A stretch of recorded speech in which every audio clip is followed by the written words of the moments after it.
Ça va? Ça va, vous allez bien? Il y a une ambiance festive, hein. Il y a une méchante ambiance festive, je sens. C'est bien, on va rester dans le thème. Je vais vous parler de moi. Quand je suis sorti de prison, j'avais encore 2 ans de mise à l'épreuve, donc une obligation de travailler. Autant vous dire que là, je m'a clairement dit, écoute, Sista, soit tu trouves du travail, soit tu retournes en prison. Après, moi, je lui ai dit, oui, madame, bien sûr, j'ai compris, je suis pas... Je retourne en prison. Là, c'est parce qu'il n'y a clairement pas de solution dans ce que la juge propose. Là, clairement pas. Avant, j'avais pas de casier judiciaire, je trouvais pas de travail. Là, avec un casier, ça va être chaud. Mais j'en ai trouvé. Merci de votre enthousiasme, ça va à droite ou pas? Vous n'entendez pas en tant que banquier, cadre ou architecte, calmez-vous. J'ai un casier judiciaire, j'ai travaillé dans un snack. Le Nachito Chicken. On était spécialisé dans le poulet, comme son nom l'indique. Ironie du sort, fallait que ça me suive. Quand j'ai annoncé la nouvelle à mon frère, je vais vous parler de mon frère Besoin. C'est un mec très chelou, vraiment. Quand je lui ai annoncé que je travaillais dans le poulet, carrément, j'ai un frère. T'as vu la vie, comment c'est chelou? Non, avant c'était les poulets, tu surveillais.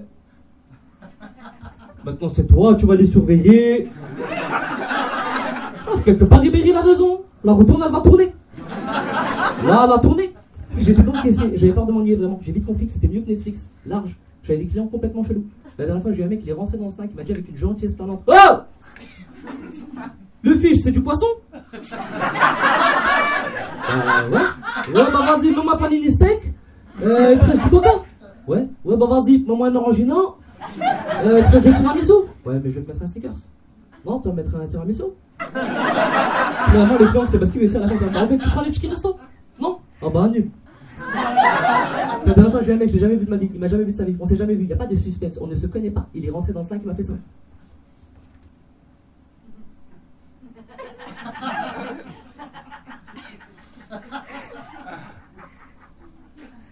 Comme d'hab.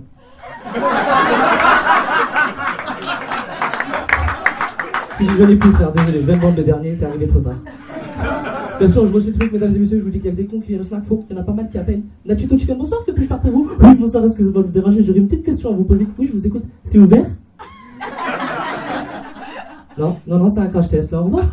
Qu'est-ce que ça? Nachito Chicken, bonsoir, que puis-je faire pour vous? Oui, bonsoir, je suis bien Nachito Chicken? Bah, j'ai dit quoi juste avant que tu parles? T'as cru que je te disais bonjour en espagnol? Au revoir.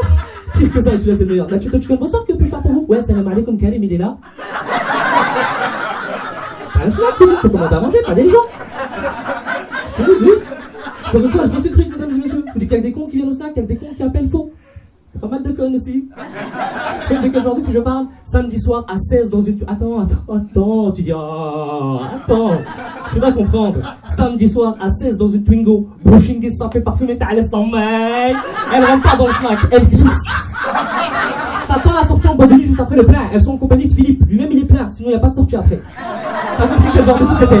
Là, l'une d'elles glisse vers le comptoir, elle me regarde dans les yeux sans honte et sans pression. Et elle me dit: excuse-moi, c'est halal? C'est halal! Et toi tu sais qu'elle a pas sucé que son pouce dans sa vie, cette fille-là. Et toi tu sais que tu vas au McDo, tu prends le Big Mac avec supplément de bacon, il est plus halal qu'elle. Et entre nous, cette fille-là, elle mange halal. La tête de la mère, ça s'annule dans sa bouche. Oui, bien sûr. Parce que le halal, c'est pas compatible avec le twerk. Tu peux pas faire les deux normalement. Oui. J'ai commencé le sketch par vous dire quand je suis sorti de prison. J'en ai fait, c'est vrai. J'ai pu remarquer que ça jetait un froid dans la salle quand j'en parlais. Alors qu'en vérité, faut pas, c'est bien au contraire. Comme ça, moi je vous dis comment c'était et vous avez pas besoin d'y aller. C'est un message de mon conseiller. D'ailleurs, c'est mon conseil, vraiment n'y allez pas. Par applaudissement dans la salle, qui sait qu'il faut payer un loyer quand on est en prison? C'est la vérité, il faut payer un loyer quand on est en prison. Ouais. Pour un appartement qu'on n'a clairement pas choisi. On ne l'a même pas visité. Si on a eu l'occasion de le visiter, on l'aurait pas pris. Et en plus de ça, le propriétaire, il garde les clés. C'est lui qui décide quand tu rentres et quand tu sors. Et tu sors pas beaucoup. Et en plus de ça, tu dois faire une colocation forcée avec 4 mecs probablement dangereux. Et on te le dit clairement, ils sont dangereux. Je me rappelle de mon premier jour, c'est le matin, il m'a poussé dans la cellule comme ça, il m'a dit: c'est là que tu vis maintenant. Tu es avec Stéphane, Patrick et Eric, ils ont tué des gens. Et Stéphane, il en a mangé un. Allez, je reviens pour le loyer. Je vais vous laisser avec ça, peut-être, c'est bon, j'ai fini mon temps. Non, pas encore. Ouais, super. J'ai un phénomène super bizarre dans les premiers jours où on arrive en prison. On fait un cauchemar. Dans ce cauchemar, on fait un braquage qui tourne mal. Si on se fait courser par la police, on est en panique, on a peur, on veut pas qu'ils nous attrapent. Non. Et là, on se réveille. Et c'est la seule fois où on dit: ouf, alhamdoulilah, je suis déjà en prison. Je viens d'arriver de plus, Je suis originaire de Montbéliard à la base, je viens de Montbéliard, je suis pas de Paname. Je me suis installé récemment sur Paname, c'est cool, Paname. J'ai quitté mon quartier parce que les mecs utilisent des mots à des endroits où il faut pas. Vraiment. Moi, la dernière fois, les mecs de mon quartier m'a bousculé comme ça. Ah, excuse-moi, frérot. pas d'amalgame. Mais il s'utilise pas là le mot.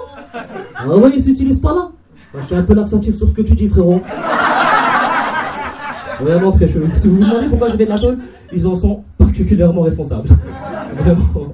Je vais vous laisser avec un dernier truc. Je vais vous parler de ma mère, mais je vais pas faire comme tous les humoristes, c'est ah ma mère je la kiffe, elle m'inspire, j'ai envie de la balayer. La balayette, la vraie balayette, parce qu'elle m'énerve vraiment. Ça fait 40 ans qu'elle habite en France, elle sait toujours pas très bien parler français. Tu sais, par exemple là on est tous dans le salon, on est posés dans le salon, c'est elle qui rentre et elle dit c'est qui. Moi ça me fait pas rire. Viens voir, maman, viens voir. On dit pas c'est gay. On dit à quelqu'un, et là je vous elle me regarde comme ça, souriante, elle me dit oui, mais moi je lui dis c'est gay. Faut savoir que j'ai eu un comportement irréprochable en prison. J'ai vraiment eu un comportement irréprochable. J'ai tellement eu un comportement irréprochable que les matons allaient voir ma mère et lui disaient madame votre fils, vraiment il se comporte très bien en prison, faut pas que vous vous en fassiez, vraiment il se comporte très bien. Et ma mère ça l'a touchée, tu vois, donc elle pleurait. Et moi j'étais au parleur et j'ai vu ma mère pleurer. Du coup je lui ai dit maman pourquoi tu pleures? Tu m'as rendu fier. En prison, bordel, j'ai réussi à la rendre fière en prison, c'est un truc de ouf. Si vous voulez savoir pourquoi j'ai fait de la prison, j'ai commencé par des petites bêtises en vérité. J'ai commencé par voler. J'ai volé par nécessité. J'ai pas volé par plaisir. J'ai volé par nécessité. On avait faim quand on était petit, on mangeait pas beaucoup. Et je me rappelle, mes premiers vols, c'était un goûter. Tu vois, pendant une semaine, j'ai volé un goûter à une enfant turque. Je regrette vraiment. J'ai volé un goûter à une enfant turque. Tu sais, elle parlait pas très bien français. Donc c'était une proie facile. En vrai, tu vois. Pendant une semaine, je lui volais son goûter dans son petit cartable, dans sa petite poche qu'elle avait mis. Tu vois. Pendant une semaine, j'ai fait ça et un jour, j'ouvre la petite poche et je vois 2 goûters. Ça veut dire, elle en a parlé à sa mère. Sa mère, elle a été tuée, elle a dit, mais peut-être qu'il a faim. Vas-y, je vais lui mettre un goûter aussi. Ça m'a redonné foi en l'humanité de ouf. J'ai dit, waouh, ce truc de ouf. Et du coup, j'ai pris les 2 goûters. Ouais, parce que c'était des napolitains, en France. Qui résiste à des napolitains? J'en parle parce que je me dis un jour, peut-être, elle sera dans la salle et je pourrais lui présenter mes excuses. C'est tout pour moi. Merci.